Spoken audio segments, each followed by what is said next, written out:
being like that, just completely about it, Steve. It is a little weird, you know. Guy had a knife, like was just like holding it against his chest, and he was like, "You gotta watch where you go, bro." And I was like, "Oh, right. okay." And I just kept. He's still stuck in that stairwell and the lights go out, but he's still no care in the world. It'll be all right because I got my cigarettes. Happened in the 90s. How familiar are you with Clifton Collins? Is that the Latino guy from Replacement Killers, Steve? From Replacement Killers, yeah. Also from 187, the Samuel L. Jackson teacher kills student movie, which I loved. He was in 187? He was in 187. Yeah, I think he's the guy at the end. I think he's the guy. He was the main guy, yeah. And that's what I'm getting to, man. I feel like that guy never gets his just due because he doesn't have leading man qualities. It's unfortunate because he's been active, Matt. The man has been active in television and film. Yeah, I'm actually glad you brought this up because I specifically brought up his IMDb because I knew this guy from so many things. Yeah. I mean, he was in a lot of movies back in the 90s. He was sort of that guy. I mean, you know, there's always guys that kind of get typecast for a while. So he was the scary Latino guy for a while. Yeah. But solidly working, I mean, obviously since that, but I mean, dude was actually in Menace to Society. He was in Poetic Justice. He was in Dead Presidents. I don't recall him from that. He was some guy named Betancourt in that. And then you get inside. He was in Walker, bro. We might even see him in Walker, Texas Ranger coming up. Wow. But then he just started doing stuff. He was in the movie Sergeant Bilko, which is a Steve Martin comedy. He was in a bunch of like ER, NYPD Blue, 187, Replacement Killers. And then he was in, what's that movie that came out? Won a bunch of Oscars. Traffic. Yep. And he's kept going. I mean, that was 2000. It's 2024. He's got new IMDb cred. So this guy might secretly be a billionaire, Steve. He's been in just about everything possible. Dude was even in Star Trek, the movie that came out in 2009. He was also a character in Grand Theft Auto San Andreas, which I love that. Shout out. And Scott Pilgrim versus the World. Damn. I didn't know that. Yeah. Dude, shout out to Clifton Collins, man. Yeah, dude. Oh, he's in this cool ass TV show called Southland too that nobody talks about. It was like a cop show. It's kind of a gritty cop show that I enjoyed. Yeah, dude. Scott, what's his name? Clifton Collins? Clifton Craig Collins Jr. This guy is in, I mean, he was in Capote too, Steve. I mean, this guy he's a thespian. You know? Yeah, he stepped out of his stereotypes, man, his typecasting as well. ER, episode of NYPD Blue, Diagnosis Murder. He was also in a great show that HBO canceled before they could end it. It was called Westworld. Yeah. That show was dope. And he played everybody was kind of integral to that show, but he was in it a lot. Yeah, dude. This guy I love. He's great, dude. But I was like, yeah, that's the guy from 187 because that movie just is an insane movie from the 90s. I love that movie. I don't know. Maybe if it was at that point that I decided, yeah, this is my favorite actor of all time. Maybe it was Jackie Brown. Man. I mean, I feel like I watched that after Jackie Brown. Like, I don't think I was clued into like the whole Samuel L. Jackson cinematic universe, but yeah. I mean, any movie that ends with him playing Russian roulette with one of his students, I mean, you got to love that, Steve. Do it, motherfucker! Yeah. Dude, so cold. Hell yeah, dude. But he is a great actor. And it's crazy. Like, that's a guy who got out of the typecast. You know, he was just in so much shit. He's a Hollywood mainstay at this point. Yeah, clearly, man. And the episode we're going to cover on Fresh Prince, Will Smith actually considered this to be the jump the shark moment in the series. Really? I mean, that according to IMDb, I don't think so. I think they jumped the shark after Aunt Viv 2 joined. I still continue to watch, but the chemistry just wasn't the same. I don't know. I mean, this is a weird. I mean, it's not weird because they would cover like real shit from time to time, but I guess I mean the idea of Carlton just going out getting a gat, it just and being like that, just completely about it, Steve. It is a little weird, you know. Uh, it does make things out of sorts, man. Because even with Happy Days, the jump the shark moment when Fonzie jumped over the shark or whatever, it still continued for like several more seasons. But I feel like it was the same with this. Like when Aunt Viv 2 joined, it was like, man, that something is off. It is. I mean, it is weird when they have to do that, and that's got to be pretty tough. I mean, basically, I wonder when that happens, where you're just like, I think we're about to. Like, you wouldn't think it would end the show, but it does like fuck up the vibe a little bit. Yeah.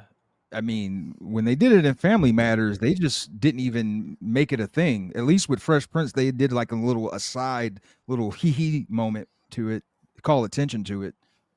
It's bizarre. You don't have to do it, especially with a hit show. You'd be like, everybody's just gonna want to do this until the fucking wheels fall off. But they had to do something radical, Steve. They had to make Carlton almost just go out and get a motherfucker.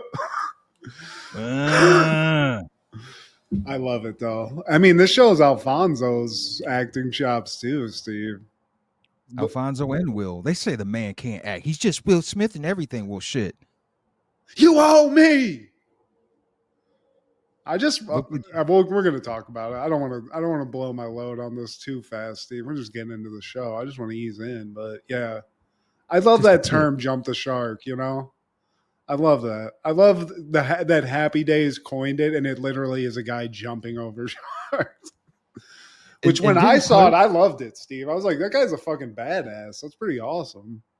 Didn't Clerks animated series like do a parody of that? Yeah. Hey, the deadly Mutaba virus. I need to get those DVDs back. That was a great show. That was an unsung show. I think I heard rumblings that they're gonna try it in some way to like make a movie out of that, which I would love. Wow. That would be amazing. Yeah, I would love that. Leonardo.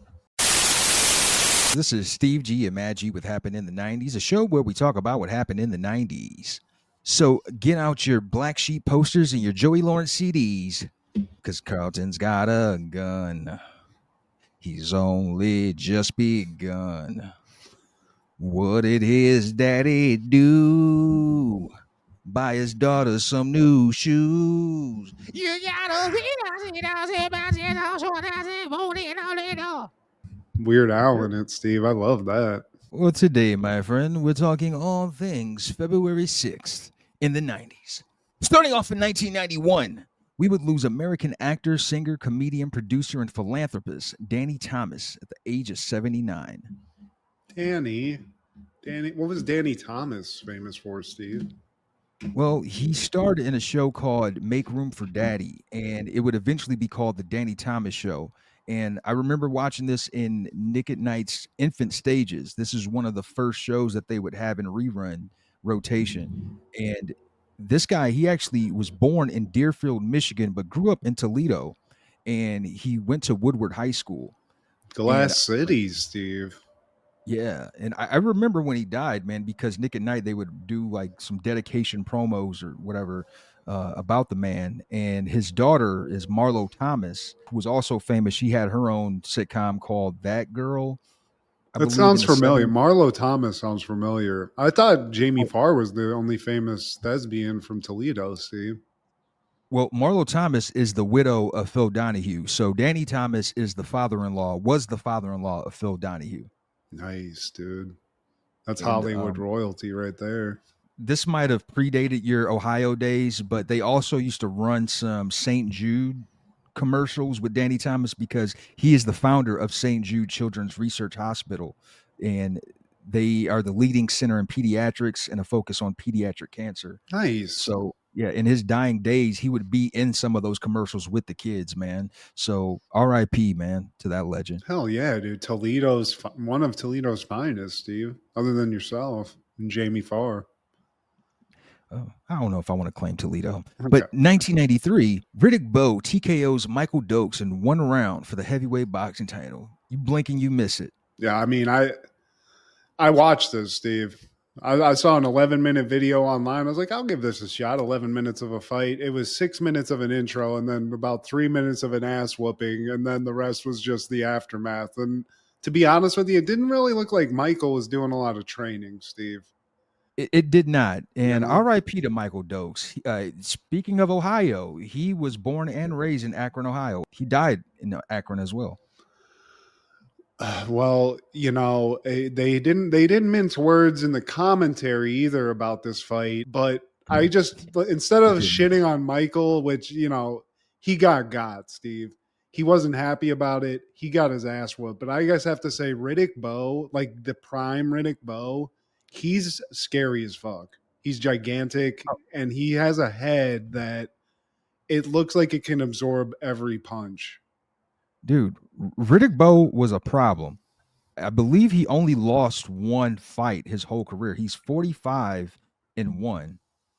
He's just a big motherfucker and he wasn't doing anything crazy. He wasn't like ripped up or anything. He just was ready to fucking fuck somebody's face up from long distance because his arms are just gigantic. He's just sitting there jacking the dude in the face. 6'5", 81-inch reach. Yeah, I mean, and he pieced this dude up. He pieced a lot of dudes up. What was his nickname? Big Daddy? Big Daddy. Yeah. Riddick Bowe, dude.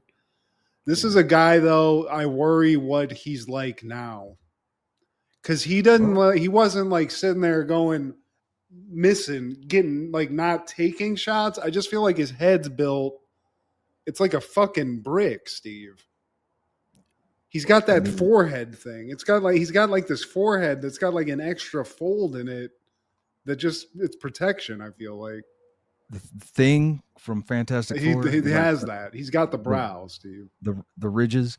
But yeah, man, he slept on legend, dude. I think it's just he was existing in an era of Mike Tyson and Evander Holyfield and Lennox Lewis, but Riddick Bowe, he was no joke, bro. I'd like to see him fight somebody who wants to fight because this Michael guy came in. He looked mad at the beginning. I was like, okay, this guy's mean mugging. Maybe he's got a little got a little 1-2 or something, but he No. just had a lot of just nothing, Steve. He was just getting jacked up, and he was. I love that his corner guy was like, "What the hell, man?" Bro, we spared you like 12 years of your life. I think George Foreman was doing like the fucking color. He's like, there was Yeah. no doubt about it. I don't know what the hell this guy's talking about. But somebody who probably didn't watch this in 1993 is American tennis player and sportscaster Arthur Ashe. We would lose him at the age of 49. I remember this guy's name coming up. There was like some sort of foundation for him or something.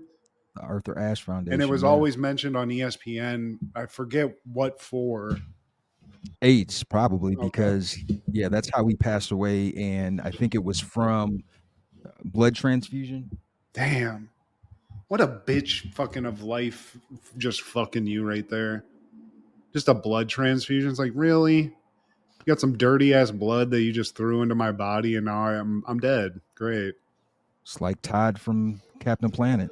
So I showed that to Kendra the other day. She couldn't believe it because it just came up on like some list on YouTube. She's like, "What the hell?" I was like, "You don't even know the half of it," because they just showed where he's like talking to his coach and he's like, "You could have played, Todd."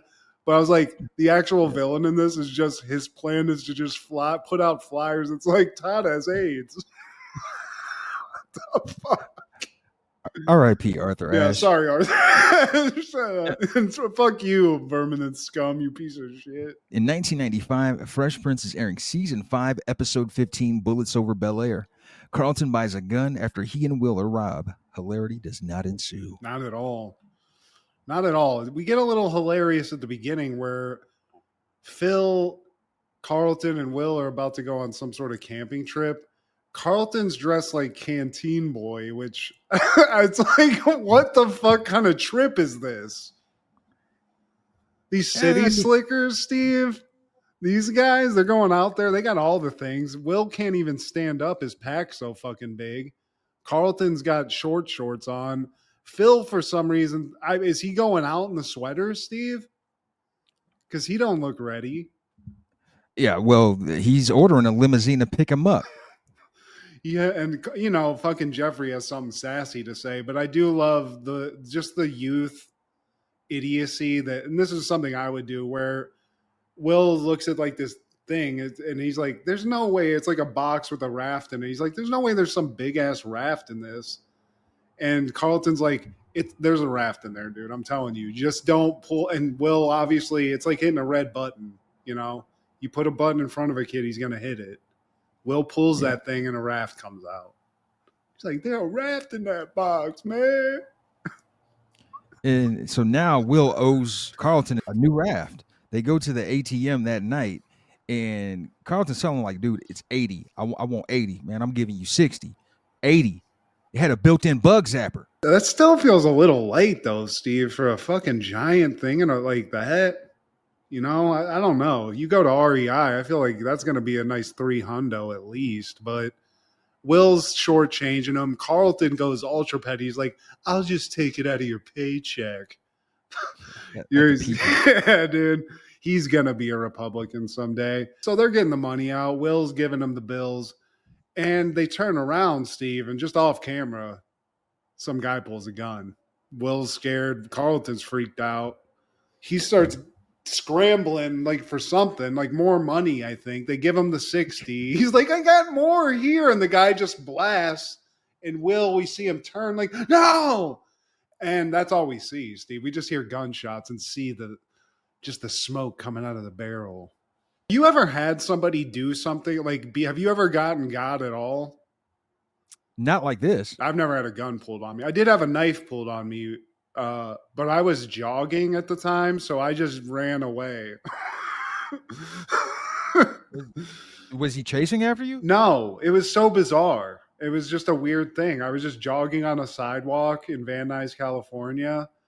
I had headphones. I actually had shit like this on. I used to jog just like, playing music like most people do. And it was 6:00. It was like wintertime, so it was kind of getting dark earlier. And I ran, and there was a guy in the sidewalk, so I like went in the grass around him. And I heard the guy say something, so I stopped, and I was like, "What'd you say?" And I turned around, and the guy had a knife, like was just like holding it against his chest, and he was like, "You gotta watch where you go, bro." I was like, "Oh, okay." And I just kept moving along. Yeah, dude, it was weird. But no, I never got like this. But I don't know how I would react. But I don't think after giving the guy money, I'd be like, "Here, mister, here's a little more." There's more where that came from. We head to the hospital in the next scene. And Hillary, she has this side story where she's decorating and planning for her new home, which I guess at this point is the guest house. Actually, I don't know if she's living in the guest house or what, but she's got this thing with decorating. That's her arc for this episode. And she's just driving the nurses crazy. "Oh, you got him in there with pastels that are boring. He better not be watching basic cable." Yeah. She's like, "This can't be. This isn't a poor's hospital, is it? Ew. Can we get some fucking Evian, please?" She even says that. She like looks at his IV and she's like, "Ugh, I hate this fucking cheap shit." She's just all about it, Steve. But she's got her new Beverly Hills house somehow. I don't know how that happened. That's a lot of real estate. But people don't know what's going on yet, Steve.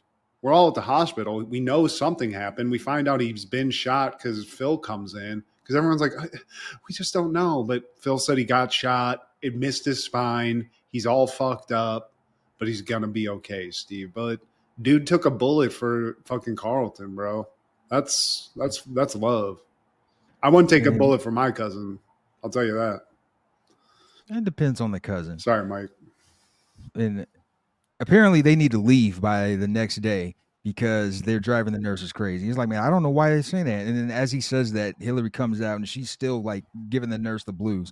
But Aunt Vi, Will's mom, she shows up as well, and she gets to meet Lisa for the first time. Yeah, a little weird to meet your possible mother-in-law, where she might think her son's dead. But, they meet. Aunt Vi's obviously a little concerned with her son. Carlton's in shock in the waiting area, and he's like, "It could have been me. He was aiming at me." Oh, God. He's losing it, Steve. It's crumbling. Carlton's world just it's in the facade. He ate the red pill, Steve. He's out of the matrix now. He can see it all. And Aunt Vi, she goes into the room to kiss Will, and Will's just like, man. And to think, I left Philly because I thought that was too dangerous. He's just using humor, Steve. He's making everyone laugh. Ashley's like kind of far away from him. He's like, why are you so far away, girl? Come on, give me a hug. She's like, I just don't want to pull any wires out or anything. He's like, no, just come on, hug me. And as she hugs him, he's like, oh, just kidding. So he's just still yucking it up, Steve.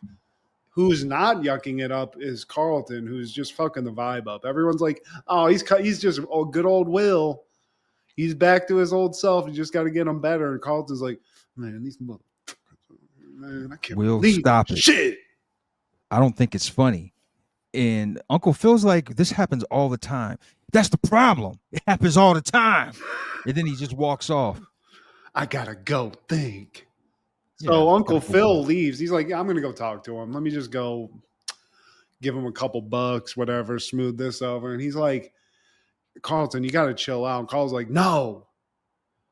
Tell Will we should chill out. He's in there with a bullet in his back. And they go into this thing that gets to like the system itself, Steve. He's like, yeah, where all the good people at? And like, he's basically lost his faith in not only humanity itself, but the justice system that Uncle Phil upholds. You know, this has really rocked Carlton to his core. Legal system is a joke. People aren't even scared of it anymore. I'm all grown up now, Dad. Don't tell me any more fairy tale stories. I'll be back. I just gotta feel the streets. So Carlton goes. Uncle Phil plays it off with everyone. He's like, it'll be fine. I'll talk to him later. You know, it's fine. What could happen is he's not like he's gonna go out and get a gun or anything. It's totally fine. We're cool. It's Carlton. Yeah. You see Will's mom getting a little jealous because he's like, stop, like, get away from me. But when fucking old girl shows up, he's like, I'm hurting. Can you rub it? I don't blame him, Steve. I don't blame him, but just knee along. Yeah, so she's been replaced. Will's got his little tenderoni nurse, which, I mean, I'd love. I'd wake up. That would make me survive, Steve, just to get back to that. And everybody leaves, but Lisa stays behind. And she tells him, like, you don't have to entertain me. It's like, all right. But did you hear the one about the black dude that got shot at the ATM and he was getting all freaky with his girlfriend in the hospital bed? Oh, Will. He can't stop, Steve. This is how, you know, some people handle tragedy. They don't want to talk about it. They just want to get over it, laugh it off, you know, suck it up. And that's what he does. But we can tell later because Will goes to sleep and he starts having nightmares. He's like, oh, Carlton, no, watch out, man. Ah! And he wakes, he's having like night terrors. Nia Long sees that. What's her name? Lisa? Yeah, sorry. It's Lisa. Yeah. And she sees that. And then we cut to the morning and Will's getting some breakfast. He's watching the TV. This hot nurse show, this naughty nurse shows up with some breakfast. And he has the TV on mute. And he's like, shh. Lisa's sleeping. So she's like, isn't it hard to watch TV with like it on mute? And he's like, oh no, girl, this is just fucking what's happening. I know this shit by heart. And he starts like saying the jokes, doing all this shit. Oh, Dwayne ain't my something. And he's getting a laugh. You should see my Webster. And then Lisa wakes up. She should see your what? And so that hot nurse leaves. Lisa's talking to him. I do also like Jazz sends like a bouquet to Will, but it's like stolen and it has a misspelling of Inglewood on it. If you notice, Steve, they even misspelled. Oh, that's not how you spell Inglewood? No, it's not. It's definitely not. But she's like, don't you want me to read the card? The nurse, he's like, I'll thank Jazz because he could tell this shit's just janky as fuck. Then Carlton shows up again, Steve. He's still wearing the same clothes. He looks a little off. He's looking out the window pensively. He's not really making eye contact. And, you know, Will's trying to joke around, but Carlton's not really in the joking type mood, Steve. He was like, if you wouldn't have stood in front of me, you wouldn't have got shot. Well, Carlton, technically, if you would have stood in front of me, he still probably would have hit me from the belly button up. It's not funny, Will. Height jokes aside, society needs, I mean, they get into it, Steve. Carlton does give him pride. He's like, I owe you like anything you Yeah. want. I definitely owe you my life. And Will's like trying to play that off. Like, yeah, 40,000 in the wheel. Yeah, he's like, can you just talk to Uncle Phil? And he's like, Uncle, well, me and Dad aren't really on the best of terms right now.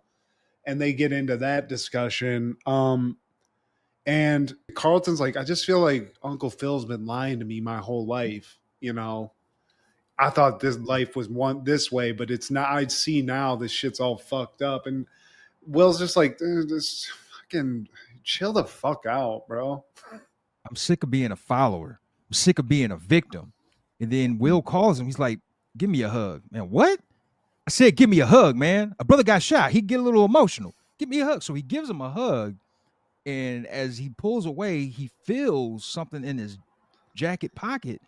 He pulls out the gun and he's like, dude, what are you doing walking around with this, man? You lost your mind? It's for protection. Oh, Carlton, you think that's easy to just shoot somebody? I'll look away. I'll close my eyes. Yeah, Carlton got that toolie, Steve. It's a And nice then he gun too. loses I it. wonder how the fuck he get that shit. Is it, I mean, this is the '90s. I guess you can just walk around LA and just pull out, get a fucking 9mm wherever the fuck. It's that pawn shop where they had to go strip to get the money Oh, back. hell yeah, dude! He just went there and showed some ass cheek. That's all it Got was, a man. handsome. You're right. He was fully loaded, Full Metal Jacket, Steve. And then Carlton just snaps and just flips over the food tray, and Will's like, dude, I was gonna eat that. Yeah, Everything is a damn joke to you, isn't it, Will? Carlton's like, dude, I'm gonna leave, bro. I got to get out on these streets and just like.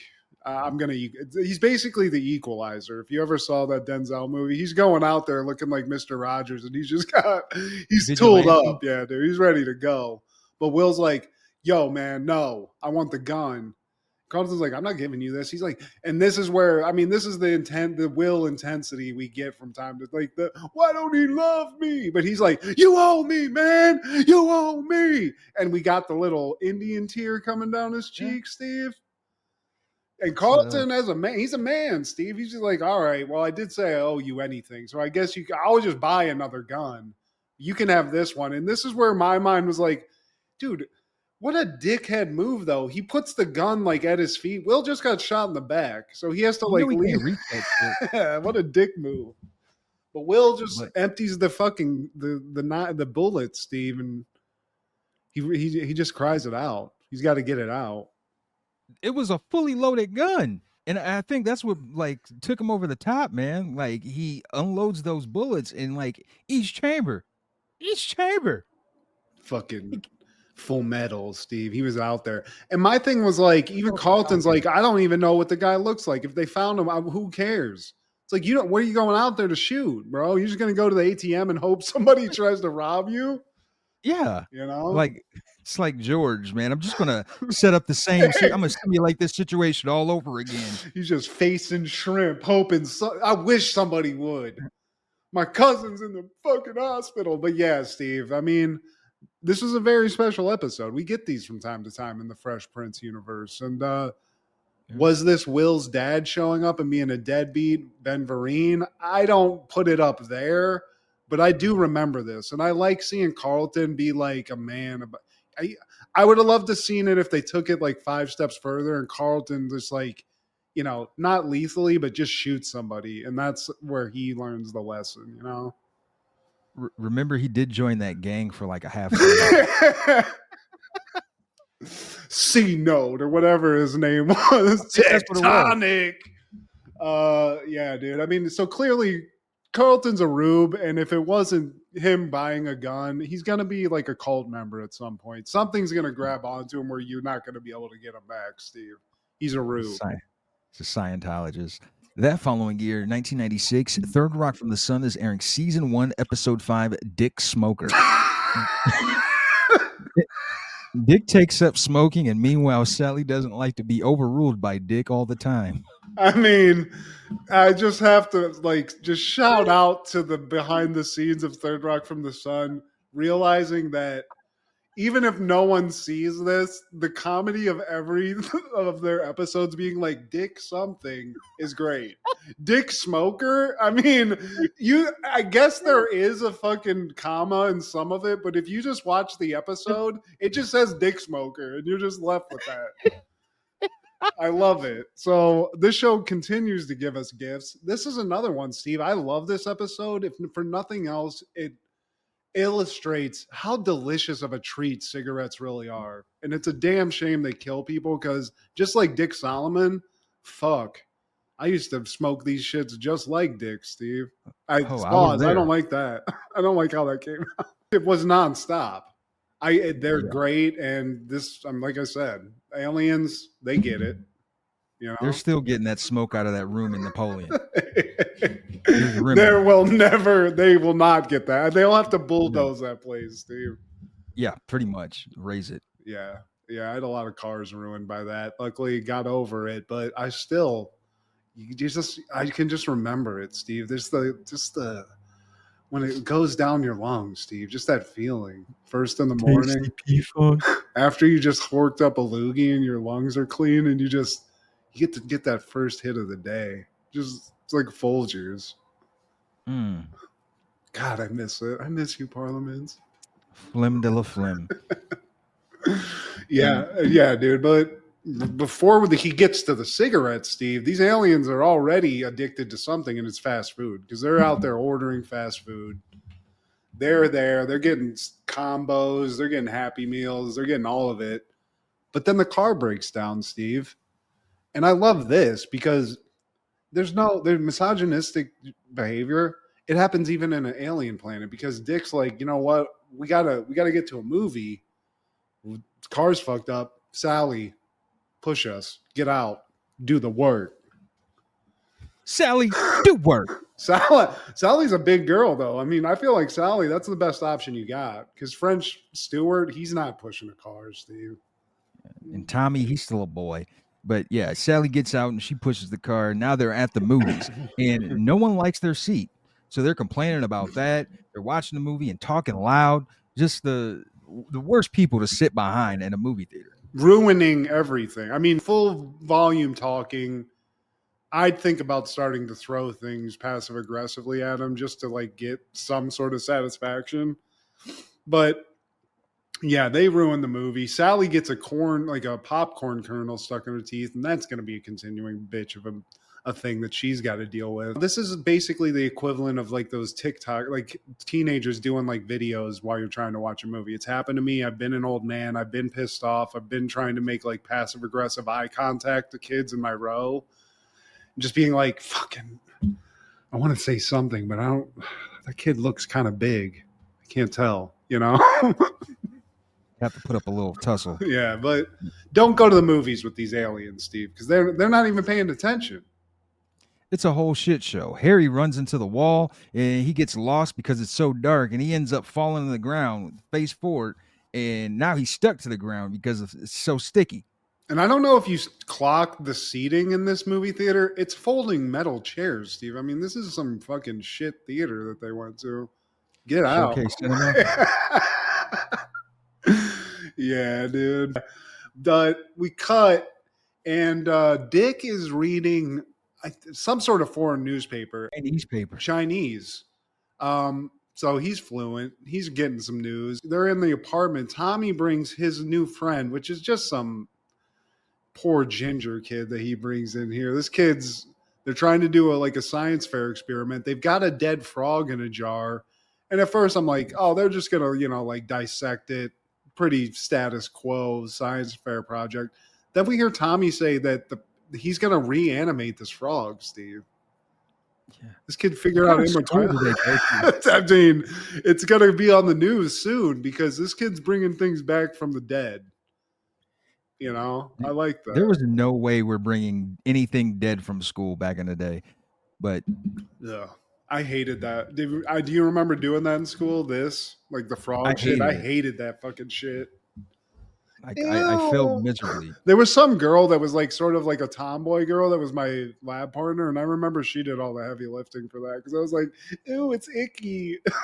Yeah, I used to hope to get paired with one of those kind of nerds. Like, oh, Please. he doesn't know shit either. Fuck. I just remember that if you went further in that class, they dissected like cats or something. Like there was something like a next level of that where I was like, that is fucking psycho. What are you guys doing? I don't even like them alive. Get that shit away from me. I'm glad I didn't advance to that stage. Yeah, I mean, that's wild. So Tommy's possibly going to be rich because he figured out the key to immortality. Sally brings up the fact that she's just pissed because she's like, look, I'm second in command here. I got no authority. Like, these people don't respect me. You never defer to me. Yeah. And Dick's like, well, take some initiative. Do something. I mean, that's literally what he's like, just do something. I got to go. What would you do if I wasn't here? And she can't even think about it. So he just leaves. Yeah. And Sally's just stewing about that. But then we cut I don't know what this is. It's like a restaurant. Like some student hangouts, maybe a student union. Yeah, it's like the max basically for whatever this college is. And they see Dick coming in a mile away, and they're like, Jesus, fuck, here he comes. Hopefully he doesn't see us. Dick sees him. He zeroes in. And what he notices more than anything is this one guy who is a zero, Steve. He's kind of a nerdy guy. He looks kind of chuddy, but he's got a butt in his mouth. And as he's like talking to this guy, he's like, you know what? What is that thing that you're sucking on? Because, I mean, you look cool as shit right away. You look a little smarter. You look refined almost. So what is that? An air of sophistication. And it's true. Not young kids don't smoke cigarettes, but anyone who's just on the way out, just rip a butt because it just makes you look cool, you know? Yeah. And if you can get out immediately. Yeah. I mean, it's all it takes. It's like heroin, Steve. Dick's he's smoking and it's gonna take, you know? He's immediately hooked. I mean, I get it. Believe me, I do. So this is where we cut. We cut back to the house. And I love this because if my dad said this, I would have loved it. Dick's like smoking the fuck out of some cigarettes with the landlady who also smokes. And he looks over, Tommy's over in the corner and like doing his experiments. He's like, Tommy, have you had your morning cigarette? And I just love that, Steve. There's no reason to put them off. Yeah, they're so delicious. And I love the landlady too. I wish I could just had some old lady just to smoke with back in the day. I feel like it would be great. But Sally is a little worried. She's like, are those addicting? Because you're smoking like 2 at a time. It's just kind of crazy. If cigarettes are so bad, why are they selling them everywhere? Yeah. And then he's like, look, right here, I quit. And then as soon as he puts that out, he talks some more, and then he lights up another one. I started back again. It's that and easy. Then he's double fisting. I mean, we've been there, Steve. You give me an eighth of mushrooms, I'm lighting one with another one, Steve. I've been there. There's those days where you just got to have it. That's happening. I love that energy. Just a smoky apartment reminds me of college. And then Tommy, we see the redhead just run out, and we hear Tommy screaming that he did it, Steve. He reanimated a frog. This kid's scarred for life. He's seen some like an abomination occur, and I love that. But concerning, Steve, to say the least.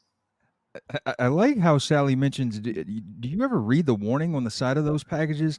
And he's like, well, I'm not a fetus. Yep.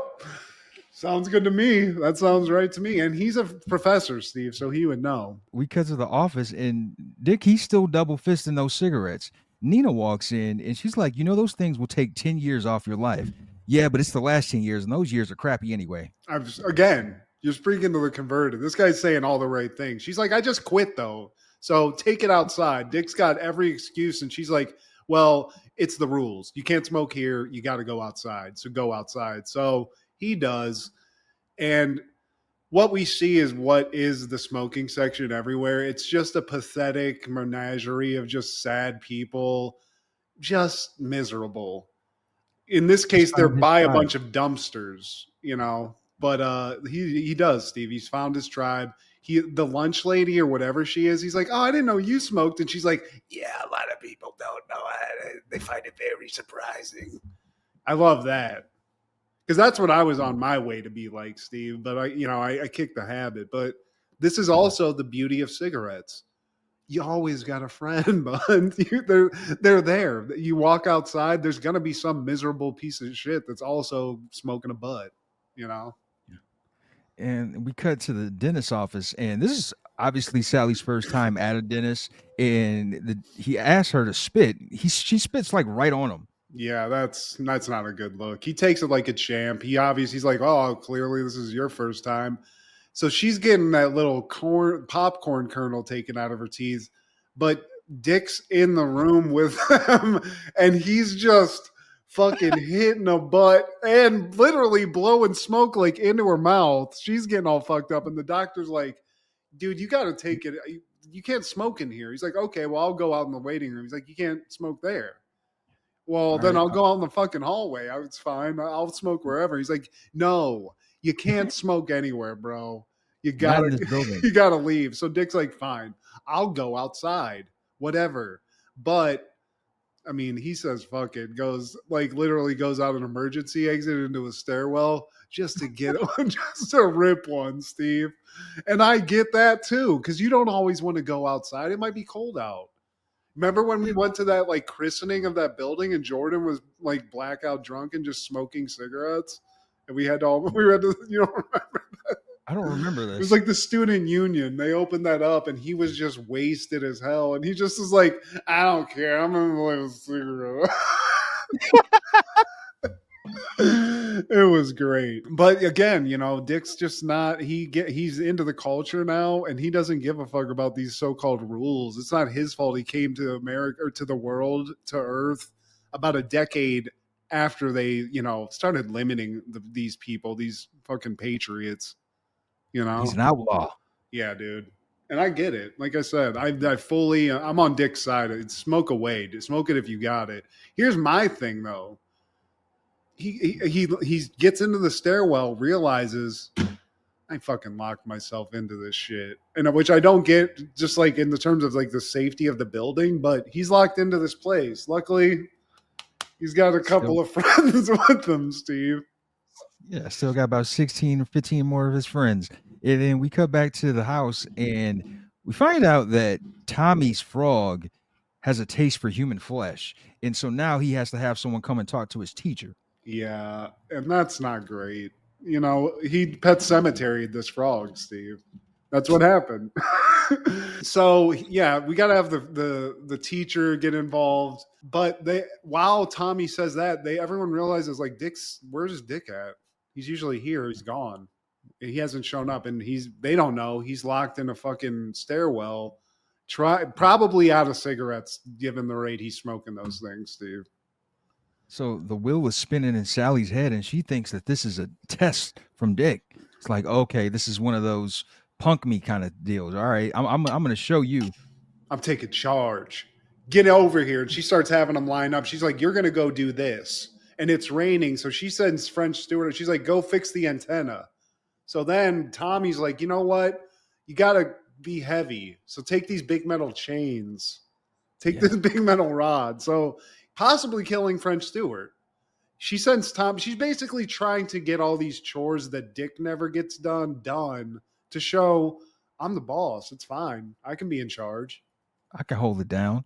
And then we cut back to Dick for a second. He's still stuck in that stairwell and the lights go out, but he's still no care in the world. It'll be all right because I got my cigarettes. And now we're in class, and this is an early Jane Lynch cameo, man. I didn't know she went this far back. Yeah, dude. This might be one of her first things, but this is Jane Lynch. She apparently doesn't age that much. She looks basically the same. Yeah.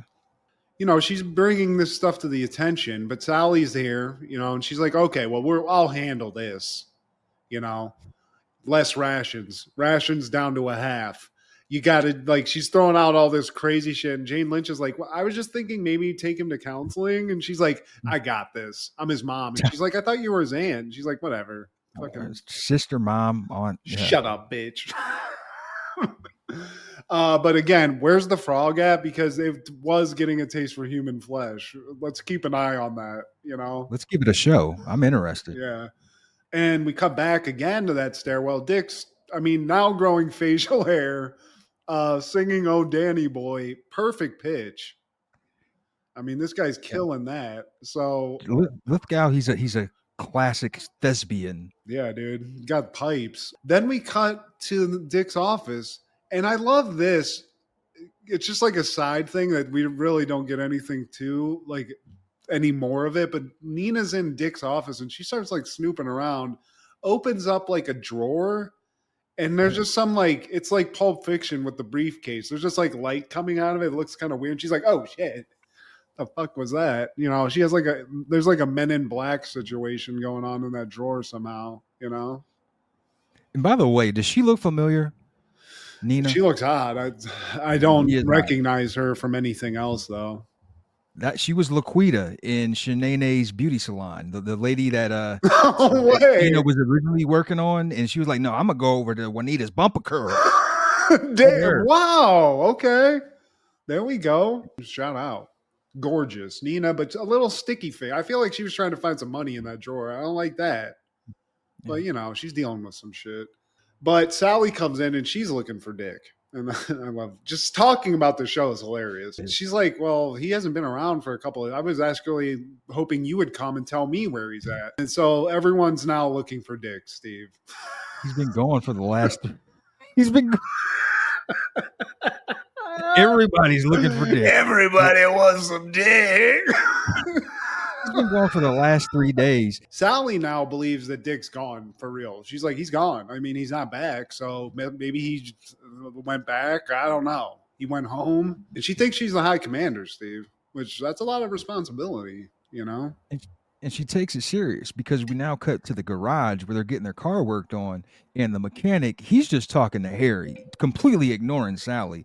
And she's asking questions, and he's like, whatever, toots. So anyway, I was talking to this high blind and blah, blah, blah, blah. And while he's talking to Harry, she comes around and has some pliers in her hand and just, I mean, yeah.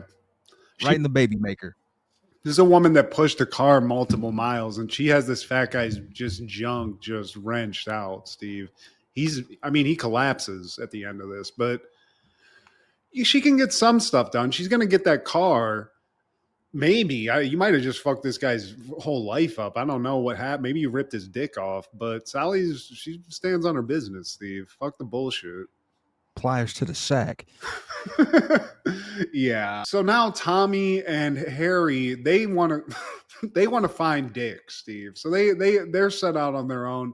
I don't remember exactly why, but at some point Sally becomes like frozen in fear at this responsibility that she has. And I think it's like right at this moment where they where Harry and them are going out to look for Dick. Again, yeah. I can't say, I don't know how to talk about the show correctly. They're retracing steps. Harry goes back to the dentist that Dick and Sally went to because that's the last place that they saw him. They're looking around, and at first Harry goes into like the dentist area, and there's some guy just in the chair getting ready for some work. And he's playing bad cop with this guy. He thinks he's the doctor. He's like, "Where's Dick Solomon at, bro?" And he's got like something in his hand. He's threatening him with the suction machine. Realizes that's not him. And then I feel like somehow Dick's in the stairwell talking, and we hear Harry on the other side. And he's like, Harry, it's me. I'm locked in here. And Harry's like, "How do I know it's you?" And he's like, "It's me." And Harry's like, "Well, you're the only person that would know that. So, yep." And that's all it takes, Steve. So he's out of the stairwell and he's looking. They hug each other. And then they realize that now Harry realizes that the door's locked. So they're both stuck in there, but they don't even explain how they all got out of there. No, I mean, you can't get into that because then it's going to there's some weird shit that happened in that stairwell after that, Steve. But we're back on the roof. You know, Doogie ended with a computer entry. Third Rock ends on the roof. They're having a powwow. Dick's not smoking anymore. He gave it up, you know. And I forget what they talk about. I mean, Sally's very happy to be number 2 again. And I do think they just start playing fucking Lithgow because they're like, "Got fucking locked in a stairwell, you dumbass." I mean, Harry's like, I mean, I'd expect that from me, but from you, High Commander? I mean, you got to be an idiot. I mean, just stupid. Chill. Chill. Chill. But, you know, I do miss the SIG, Steve. And I bet, Dick, if he stays on Earth long enough, he's going to go back. I haven't yet, but it's only a matter of time. Once all this shit starts, once the drones and the aliens start coming down, I'm getting a pack of P-Funks, and I'm having my delicious treat again because I miss it. Yeah. Especially when the Shat Dog arrives. Yeah, definitely dude. got a party with the Shat Dog. Fun fact: one of those kids at that hangout was John Lithgow's real son. Little Lithgow Jr. Yeah, it was the one that was bald, singing "Oh Danny Boy" in the background. And I didn't realize that the voice at the beginning was James Earl Jones doing the narration. Damn. They got a heavy hitter for narration. Hell yeah. I love that. Darth Vader doing it. Yeah, dude, that's next level. 1998, Blues Brothers 2000 premieres. Elwood must reunite the old band with a few new members and go on another mission from God. Directed by John Landis, starring Dan Aykroyd, John Goodman, Joe Morton, J. Evan Bonifant, Aretha Franklin, James Brown, B.B. King, and the Blues Brothers Band. I just am not. I don't get it, Steve. I've never gotten it. Even the original. No. And I guess it's one of those things we had to be there. It's probably like if we explain one of these shows or movies that we enjoy from the 90s and talk to one of these Gen Zers, like, yeah, well, you weren't there. You don't get it. You don't get Third Rock from the Sun, you bitch. Gen Xers, we'll just give you grace and just, hey, chop it up to like, hey, we just had to be there, I guess, because the 2000 is a derivative of the original. The original was supposed to be like Blockbuster, so I didn't care for the Blockbuster. No. So the derivative of that, like, no, man. And of all the franchises Dan Aykroyd could have brought back, John Belushi's not even here to bring that character or do that character again. You could have done another. Was the one with Eddie Murphy? He's still alive. You could have done another Ghostbusters. Harold Ramis was still alive. You put all your time and effort into this shit? Yeah. I mean, wasn't Goodman Belushi's character in it? Like who was the replacement? He's the son. Okay, that's what it was. Yeah. I just, again, I don't want to keep shitting on this movie or any of the legends that were in it. It's just not my thing. And I think that's what you said. It's just a perspective thing. We were just too old for this or too young for this. Too young for it, man. But hey, man, shout out to man. Yeah. And BB. Yeah, shout out to all the legends that were involved in this, man. But this was not it. But on that same day in 98, The Replacement Killers premieres. A troubled hitman seeks aid from a forger to help him get papers to China. However, the drug lord has hired replacements to finish the job and kill the hitman. Directed by Antoine Fuqua, starring Chow Yun-Fat, Mira Sorvino, Michael Rooker, Danny Trejo, and Jürgen Prochnow. That Jürgen Prochnow? Holy smokes, Jürgen. Jürgen. I mean, that guy is a ledge, though. Jürgen. He's always like the evil, like he's got scarred up face. He's got like Edward James Olmos face a little bit. He's got the he's an ugly villain, Sorry, Germano or whatever the fuck your name is, but I don't know, Steve. I didn't rewatch this. I've seen this quite a few times. This was in my collection at one point. I do remember that. And I love all of the people in this. Rookers, I love them all. Chow Yun-Fat's awesome. I just think there's better versions of this movie. I do think it's interesting Antoine Fuqua made this movie, but it's like, it was Chow Yun-Fat sort of getting his propers from Hollywood after a huge career in Hong Kong cinema. And they were just sort of making a flashy homage almost to like John Woo movies. It's got all the things you want in a John Woo movie. It just doesn't have John Woo. Yeah, and this was Antoine Fuqua's directorial debut. This was one movie removed from Training Day, because Training Day was his third movie. I can't remember the one in between this and Training Day, but he's a great director, and this is it's not a bad movie at all. It's just like derivative of other things. It does have that flash of a music video director, though. I mean, he's very good at what he does. He actually did make a movie that I liked called Bait. That was a Jamie Foxx like Jamie thriller Foxx. movie. Is That that what it was in between Training Day? Yeah, I mean, he made a couple other things, but Bait was right before it. He made a couple Usher videos, a Praz video, and then Bait, and then Training Day, and then it was just off to the races.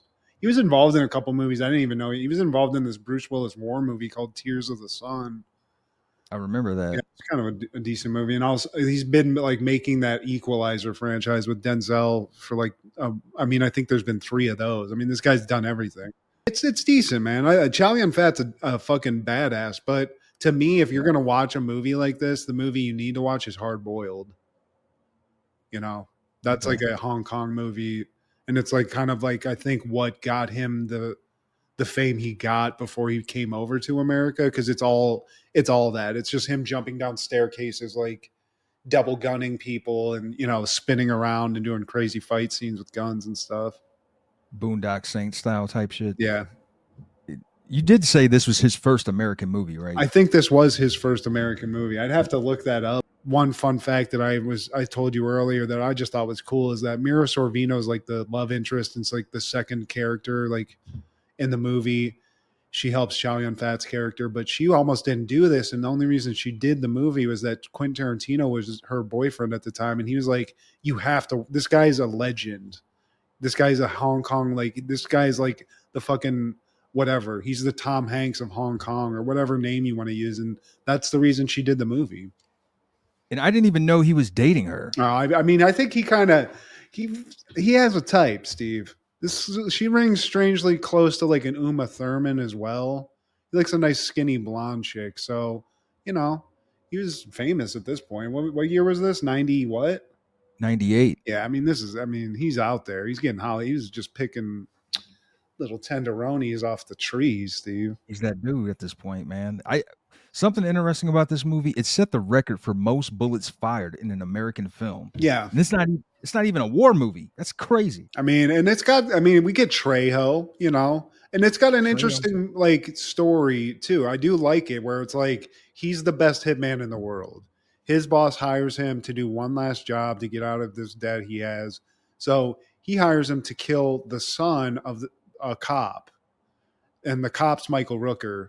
He doesn't do that. Realizes he needs to get out of Dodge because he didn't do the job, and now he's getting chased by all these replacement killers who are after him and trying to kill this kid. And now Mira Sorvino is caught in the mix. But like when he lays that bullet with like the Chinese writing in the beginning when he goes into that bar and he just puts it down on the table and stuff, there's just a lot of cool shit in it. I mean, it's kind of it pulls a lot. It's got a lot of stuff like from what's that Keanu movie everyone likes? John Wick. It's got a lot of that. It's kind of like that kind of energy. So, I think there was a lot of this kind of movie, like these just like action extravaganza movies that they were kind of educated off of Hong Kong cinema because that was just huge. I remember when I was like getting into movies and that was like sort of the deep cut where everyone's like, yeah, you've seen that, but have you seen this shit? Like Hard Boiled or like the horror movies that were coming out of Hong Kong and stuff. So yeah, this isn't on the top of my list. If I'm watching Chow Yun Fat, I'm watching something else, but it's a 7, Steve. I'll give it a 7. It was cool. That's my rating. It was all right. Yeah, it's all right. But we get Danny Trejo, we get Clifton Collins, Steve. Michael Rooker. Rooks. He's not naked in it. This is nice like suburban dad Michael Rooker, which we don't get. He's usually more intense. This is, I mean, he's intense, but he's intense. I mean, he's shooting people with a gun in his briefcase, casually walking. Just that was pretty cool. I'm not gonna lie. Yeah, dude. So I mean, shout out 7 out of 10. I wish I could make a 7 out of 10 movie, Steve, especially like an action movie. So shout out. And for Antoine Fuqua, I mean, this led to all the fucking movies. I'm looking at it now. I mean, he made a King Arthur movie. He made a Three Doors Down video in 2007 for whatever reason that was. I don't even know how that happened. The money. He did a Lil Wayne video. He made that Olympus Has Fallen franchise. So he's got that. I mean, this dude, he made that boxing movie, Southpaw, where Jake Gyllenhaal got all jacked in that. Did you ever see that movie? That's a pretty decent movie. I think that's on my list, man. It seems interesting. Yeah, but I mean, Antoine Fuqua. I mean, obviously, Training Day, dude. That was right when we were like getting into college. I remember watching that in the dorm because they had that video channel that we just would watch like new movies and stuff. And Training Day, that's it. I feel like that's probably what he wants to be known as, you know. Any callbacks, honorable mentions, canker sores in your stool? What? Huh? No, thank God. Canker stores in the stool. I don't even know if that's possible, but I just found a couple of things in the treasure trove, Steve. I just thought were funny. One is I don't really like the character of Ghost Rider, but I bought this comic and I think it was just for the sexual nature of the cover, but it's just Ghost Rider laying over just a busty chick, just clearly, I mean, she's ready to go. That cover's raw. Yeah, I like that. I mean, he looks fucking dope. And then, because it involves comic books and then Pogs, Steve, I found this thing. It's still in the plastic wrap, but it's Marvel related Pogs. Punisher's in there. I'm seeing Kingpin. A couple guys. It's too deep cut for me, but we even get a little how-to guide on how to play Pogs on the back, Steve. So just, I don't know if it's not worth anything. It's Pogs, but it's fresh, Steve. I can smell the 90s on it. You never know. It might be worth something. I mean, it'll be something like that'll have all the value. I got nine just pristine Pogs just sitting here, guys. So maybe that guy we were talking about who's reaching out about some of the fan fiction related to Sega, maybe he'd be into this too. I'm gonna have to find that, Be a high bidder. How about you? 1991, Seinfeld is airing The Jacket, and that has a cameo from Lawrence Tierney from Reservoir Dogs fame, and he plays Elaine's dad. That was a cool cameo. Just the Juicy Junior, real juicy. That guy's a legend, dude. He's the Kingpin, Steve. So Spider-Man and Reservoir Dogs. That's a movie right there. He comes, saves Mr. Orange or whatever. Like a rugged old school dude, man. Stop pointing that gun at my dad. In 1993, SNL is airing with a musical guest Mick Jagger and your host Luke Perry. But this was a quality episode, but it's more relevant that this was Dana Carvey's last episode as a cast member. And if I could do an all-time like favorite SNL cast, he would definitely be on it. I think he would probably be on a lot of people's all-time list, but Phil Hartman was considered the glue. I don't know what you could consider Dana Carvey. I don't know if he was as he was the nervous system, Steve. He was still you need him. You needed him for something. I don't know if he was the glue, but you definitely needed him for something, man. And also in 1999, SNL is airing Bare Naked Ladies with Gwyneth Paltrow, and that was just a classic episode, man. It features probably my favorite of the Mary Catherine Gallagher skits, where Gwyneth Paltrow and the other girls, they're being like they're like the bad girls smoking in the restroom, and it becomes a whole thing. It was hilarious. But please like, share, subscribe, and comment. Please tell your sister that she's moving with the auntie and uncle in Bel-Air. Stupid ass bitch. Also check out Food Show Fanatics, Crushgasm, and our guy Clark the Shark on podcast. So this is Steve G and Matt G. Happened in the 90s. Matt was the fat kid, Steve was the black kid. Life wasn't always great, but you know what was? The 90s. Happened in the 90s. Yeah! Can I finish? Can I finish? Can I finish? Can I finish?